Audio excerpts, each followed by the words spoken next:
Hi there! Great to have you back! You've been learning a lot about the importance of clean data and explored some tools and strategies to help you throughout the cleaning process. In these videos, we'll be covering the next step in the process, verifying and reporting on the integrity of your clean data.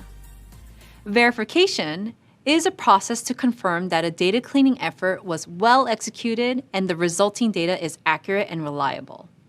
It involves rechecking your clean dataset, doing some manual cleanups if needed, and taking a moment to sit back and really think about the original purpose of the project. That way, you can be confident that the data you collected is credible and appropriate for your purposes. Making sure your data is properly verified is so important because it allows you to double-check that the work you did to clean up your data was thorough and accurate. For example, you might have referenced an incorrect cell phone number or accidentally keyed in a typo. Verification lets you catch mistakes before you begin analysis. Without it, any insights you gain from analysis can't be trusted for decision-making.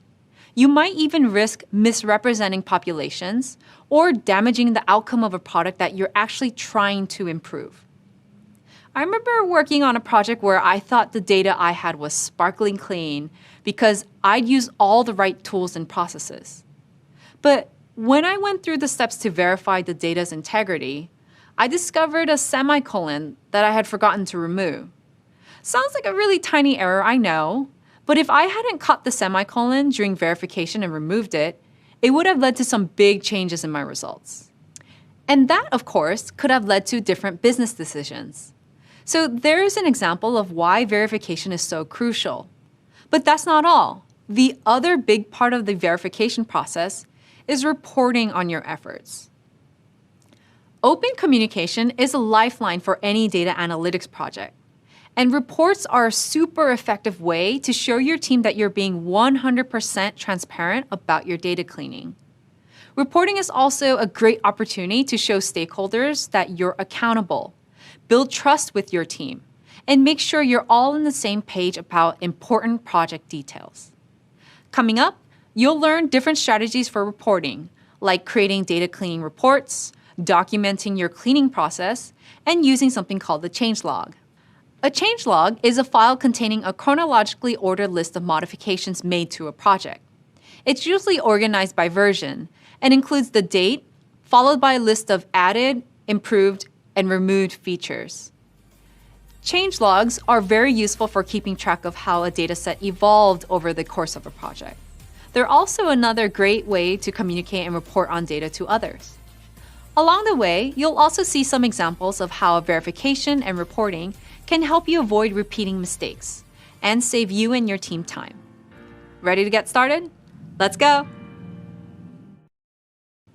In this video, we'll discuss how to begin the process of verifying your data cleaning efforts. Verification is a critical part of any analysis project. Without it, you have no way of knowing that your insights can be relied on for data-driven decision-making. Think of verification as a stamp of approval. To refresh your memory, verification is a process to confirm that a data cleaning effort was well executed and the resulting data is accurate and reliable. It also involves manually cleaning data to compare your expectations with what's actually present. The first step in the verification process is going back to your original unclean dataset and comparing it to what you have now. Review the dirty data and try to identify any common problems. For example, maybe you had a lot of nulls. In that case, you check your clean data to ensure no nulls are present. To do that, you could search through the data manually or use tools like conditional formatting or filters. Or maybe there was a common misspelling, like someone keying in the name of a product incorrectly over and over again.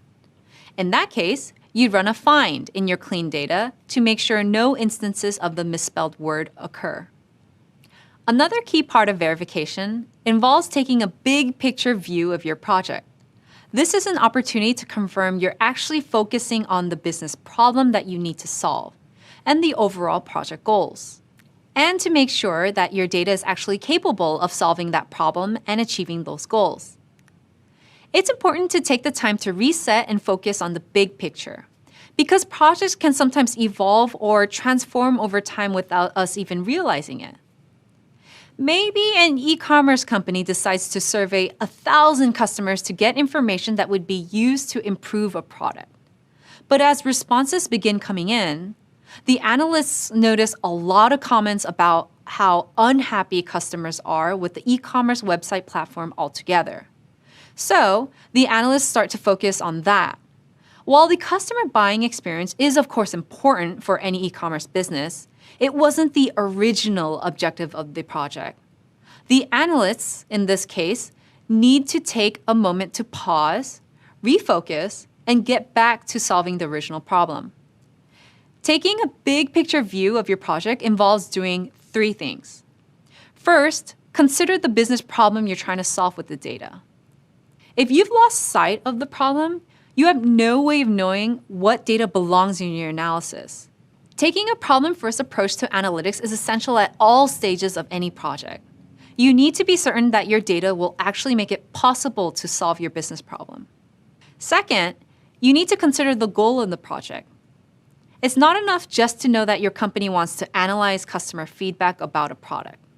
What you really need to know is that the goal of getting this feedback is to make improvements to that product. On top of that, you also need to know whether the data you've collected and cleaned will actually help your company achieve that goal. And third, you need to consider whether your data is capable of solving the problem and meeting the project objectives. That means thinking about where the data came from and testing your data collection and cleaning processes. Sometimes data analysts can be too familiar with their own data, which makes it easier to miss something or make assumptions. Asking a teammate to review your data from a fresh perspective and getting feedback from others is very valuable in this stage. This is also the time to notice if anything sticks out to you as suspicious or potentially problematic in your data. Again, step back, take a big picture view, and ask yourself, do the numbers make sense? Let's go back to our e-commerce company example. Imagine an analyst is reviewing the cleaned up data from the customer satisfaction survey. The survey was originally sent to 1,000 customers. But what if the analyst discovers there's more than 1,000 responses in the data? This could mean that the customer figured out a way to take the survey more than once. Or it could also mean that something went wrong in the data cleaning process and the field was duplicated. Either way, this is a signal that it's time to go back to the data cleaning process and correct the problem. Verifying your data ensures that the insights you gain from analysis can be trusted. It's an essential part of data cleaning that helps companies avoid big mistakes. This is another place where data analysts can save the day. Coming up, we'll go through the next steps in the data cleaning process. See you there. Hey there! In this video, we'll continue building on the verification process. As a quick reminder, the goal is to ensure that our data cleaning work was done properly and the results can be counted on. You want your data to be verified so you know it's 100% ready to go. It's sort of like car companies running tons of tests to make sure a car is safe before it hits the road. You learn that the first step in verification is returning to your original, uncleaned dataset and comparing it to what you have now. This is an opportunity to search for common problems. After that, you clean up the problems manually, for example, by eliminating extra spaces or removing an unwanted quotation mark. But there's also some great tools for fixing common errors automatically, such as trim and remove duplicates. Earlier, you learned that trim is a function that removes leading, trailing, and repeated spaces in data. And remove duplicates is a tool that automatically searches for and eliminates duplicate entries from a spreadsheet. Now, sometimes you have an error that shows up repeatedly, and it can't be resolved with a quick manual edit or a tool that fixes the problem automatically. In these cases, it's helpful to create a pivot table. A pivot table is a data summarization tool that is used in data processing. Pivot tables sort, reorganize, group, count, total, or average data stored in a database. We'll practice that now using the spreadsheet from a party supply store. Let's say this company was interested in learning which of its 4 suppliers is most cost-effective. So an analyst pulled this data on the products the business sells, how many were purchased, which supplier provides them, the cost of the products, and the ultimate revenue. The data's been cleaned, but during verification, we noticed that one of the suppliers' names was keyed in incorrectly. We could just correct the word as plus, but this might not solve the problem because we don't know if this was a one-time occurrence or if the problem's repeated throughout the spreadsheet. There are two ways to answer that question. The first is using find and replace. Find and replace is a tool that looks for a specified search term in a spreadsheet and allows you to replace it with something else. So we'll choose Edit, then Find and Replace. We're trying to find PLOS, the misspelling of plus in the supplier's name. In some cases, you might not want to replace the data. You just want to find something. No problem. Just type the search term, leave the rest of the options as default, and click Done. But right now, we do want to replace it with PLUS. So we'll type that in here. Then click Replace All, and Done. There we go. Our misspelling has been corrected. That was, of course, the goal. But for now, let's undo our find and replace so we can practice another way to determine if errors are repeated throughout a dataset, like with the pivot table. We'll begin by selecting the data we want to use. Choose column C, select Data, then Pivot Table. Choose New Sheet, and Create. We know this company has 4 suppliers. So if we count the suppliers and the number doesn't equal 4, we know there's a problem. So first, add a row for suppliers. Next, we'll add a value for our suppliers. And summarize by Count A. Count A counts the total number of values within a specified range. Here, we're counting the number of times a supplier's name appears in column C. Note that there's also a function called count,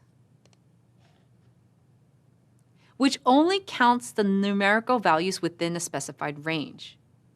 If we used it here, the result would be 0, not what we have in mind. But in other spreadsheet applications, count would give us information we want for our current example. As you continue learning more about formulas and functions, you'll discover more interesting options. If you want to keep learning, search online for spreadsheet formulas and functions. There's a lot of great information out there. Okay, so our pivot table has counted the number of misspellings, and it clearly shows that the error occurs just once. Otherwise, our 4 suppliers are accurately accounted for in our data. Now we can correct the spelling, and we've verified that the rest of the supplier data is clean. This is also useful practice when querying a database. If you're working in SQL, you can address misspellings using a case statement. The case statement goes through one or more conditions and returns a value as soon as a condition is met.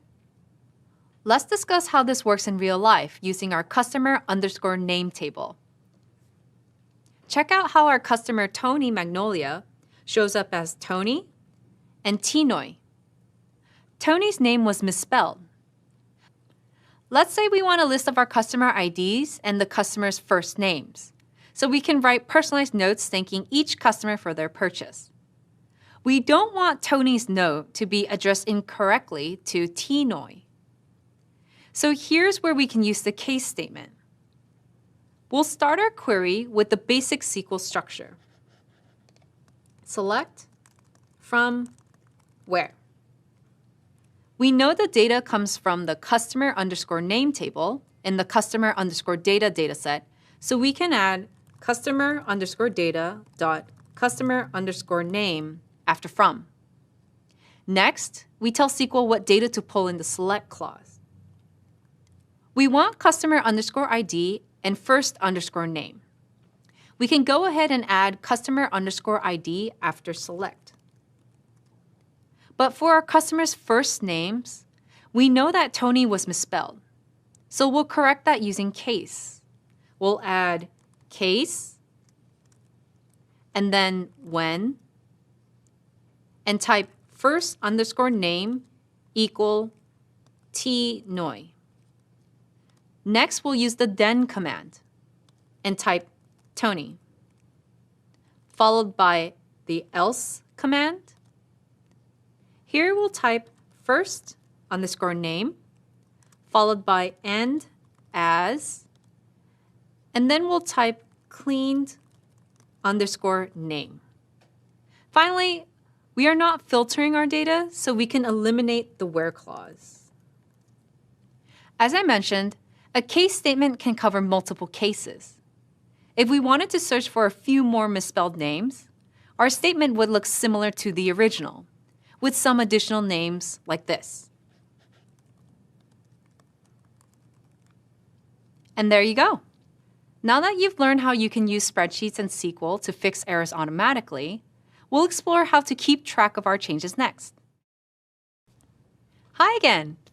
Now that you've learned how to make your data squeaky clean, it's time to address all the dirt you've left behind. When you clean your data, all the incorrect or outdated information is gone, leaving you with the highest quality content. But all those changes you made to the data are valuable too. In this video, we'll discuss why keeping track of changes is important to every data project, and how to document all your cleaning changes to make sure everyone stays informed. This involves documentation, which is the process of tracking changes, additions, deletions, and errors involved in your data cleaning effort. You can think of it like a crime TV show. Crime evidence is found at the scene and passed on to the forensics team. They analyze every inch of the scene and document every step, so they can tell a story with the evidence. A lot of times, the forensic scientist is called to court to testify about that evidence, and they have a detailed report to refer to. The same thing applies to data cleaning. Data errors are the crime, data cleaning is gathering evidence, and documentation is detailing exactly what happened for peer review or court.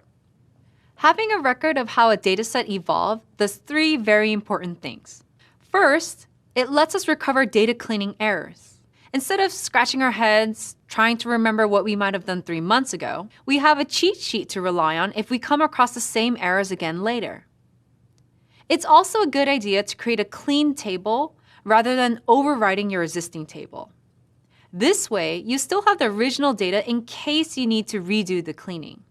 Second, documentation gives you a way to inform other users of changes you've made.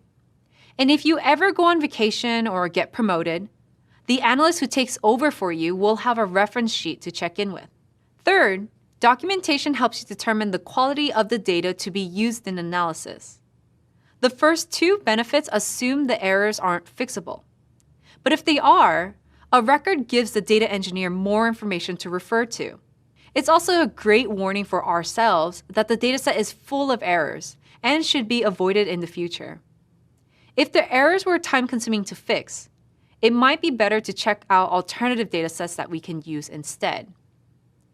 Data analysts usually use a changelog to access this information. As a reminder, a changelog is a file containing a chronologically ordered list of modifications made to a project. You can use and view a changelog in spreadsheets and SQL to achieve similar results. Let's start with the spreadsheet. We can use Sheets version history, which provides a real-time tracker of all the changes and who made them, from individual cells to the entire worksheet. To find this feature, click the File tab, and then select Version History. In the right panel, choose an earlier version. We can find who edited the file and the changes they made in the color next to their name. To return to the current version, go to the top left and click Back. If you want to check out changes in a specific cell, we can right-click and select Show Edit History.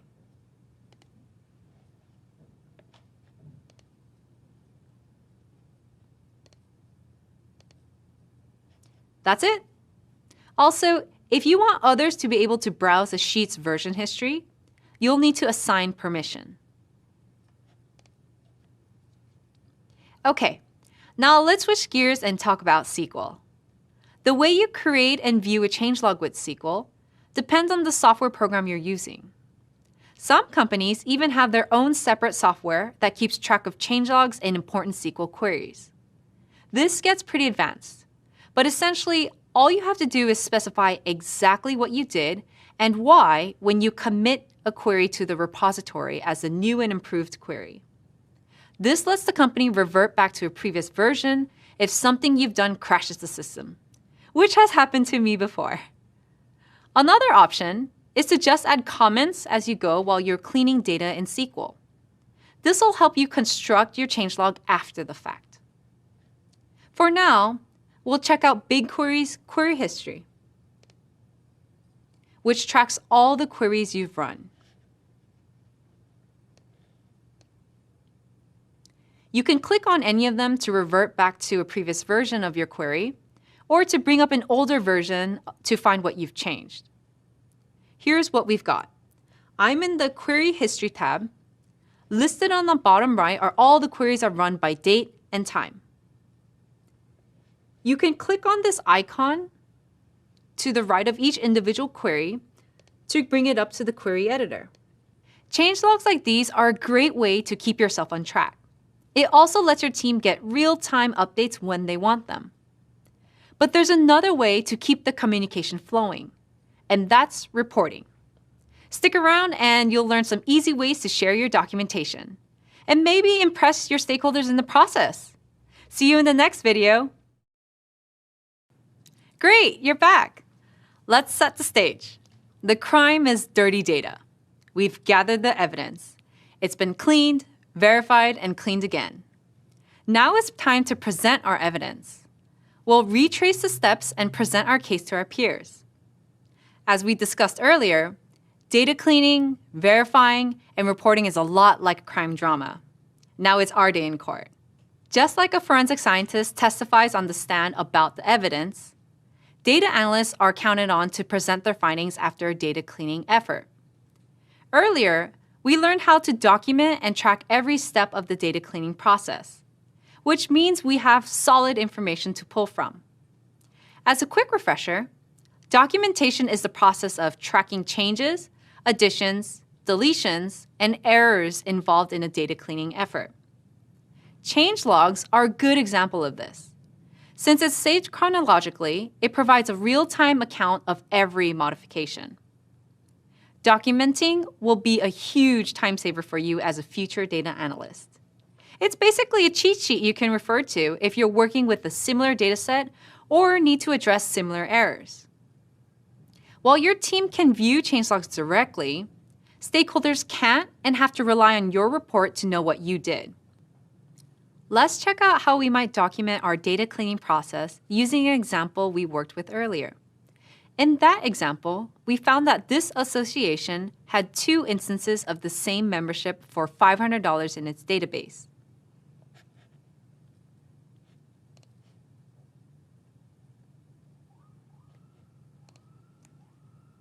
We decided to fix this manually by deleting the duplicate info.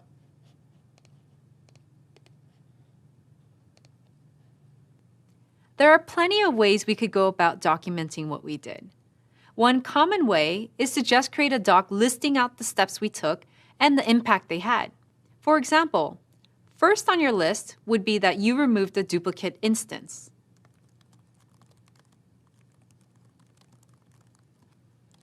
Which decreased the number of rows from 33 to 32.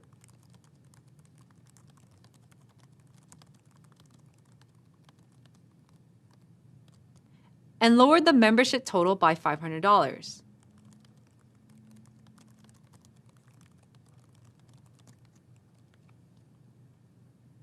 If we were working with SQL, we could include a comment in the statement describing the reason for a change, without affecting the execution of the statement. That's something a bit more advanced, which we'll talk about later. Regardless of how we capture and share our change logs, we're setting ourselves up for success by being 100% transparent about our data cleaning.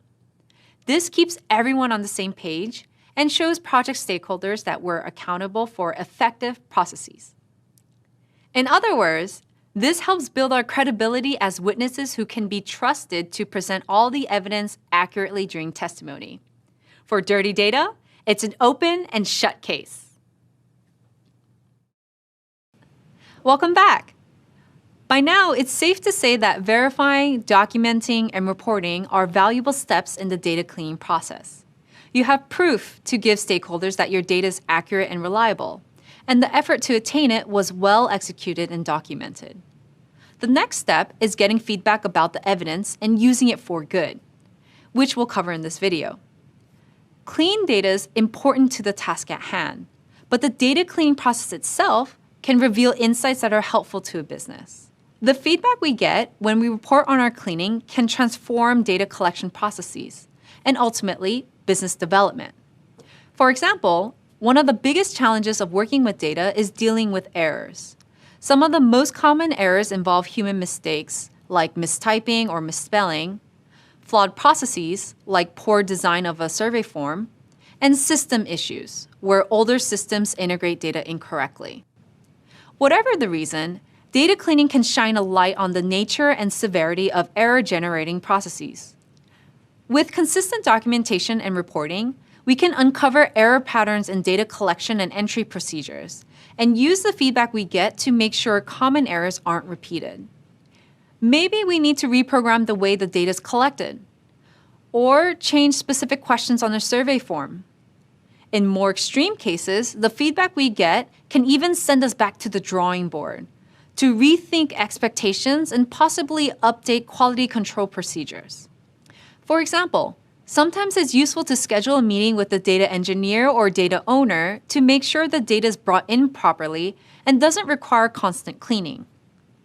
Once errors have been identified and addressed, stakeholders have data they can trust for decision-making.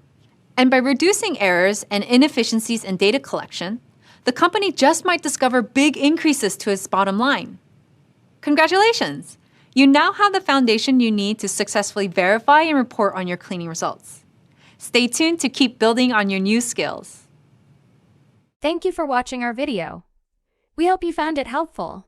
If you enjoyed this video, please hit the like button below and subscribe to our channel for more videos like this. If you know someone who could benefit from this information, please share it with them.